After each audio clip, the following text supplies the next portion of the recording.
Hello and welcome everyone. In this video I'm gonna show you how I made this beautiful painting with the ARTEZA Mica powders. I called it Pink Orchid because I think it just looks like the flower. So if you want to know how I made it, then please keep on watching.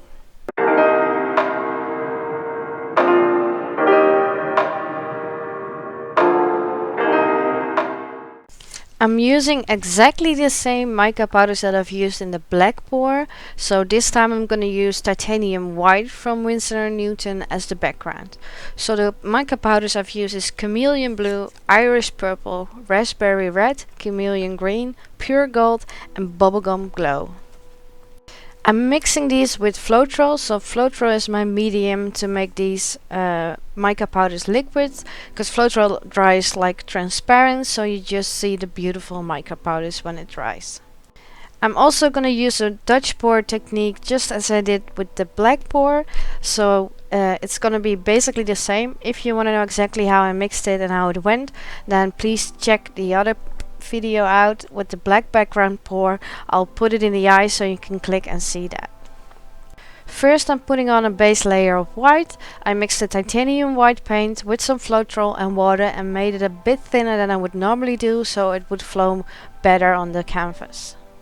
I can't really tell you in which order I pour the mica powders colors on, because the colors look really different when I mix them with Floetrol. As you can see, you can kind of guess which one is the red and the purple, but I don't know which one is the gold and which is the chameleon blue and the chameleon green. It just has really weird colors when it's wet, and that's what's exciting with working with these mica powders, because you don't really know how it looks when it's all wet, and it's gonna change colors when it dries, and that's what makes it amazing. I will shut up for a bit, so please enjoy these beautiful images of my Dutch pour with the mica powders.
I'm so happy with the end result. It just looks so amazing. When it's wet it looked like marble, and all the lacing on it just looks really beautiful.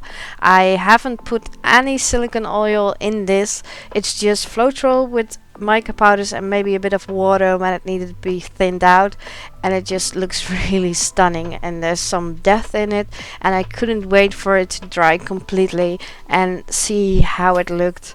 When it was all dry, I put some varnish gloss on it to make the mica powders glow more and sparkle more, and I'll show you two different videos.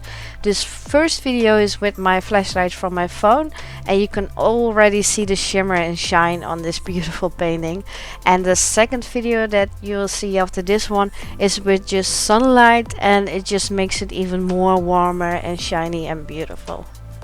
And the chameleon mica powders really make it shift color at some parts of the painting, and it just looks really beautiful. I'm really happy with the end result. I might even like the white one better than the black one. This painting is like all the other paintings available in my Etsy shop, so if you really like it, go check it out. All the links are down below in the description, and it would really help me. If you like this video, please leave a like and subscribe. I would really appreciate it, and I'll see you in the next video.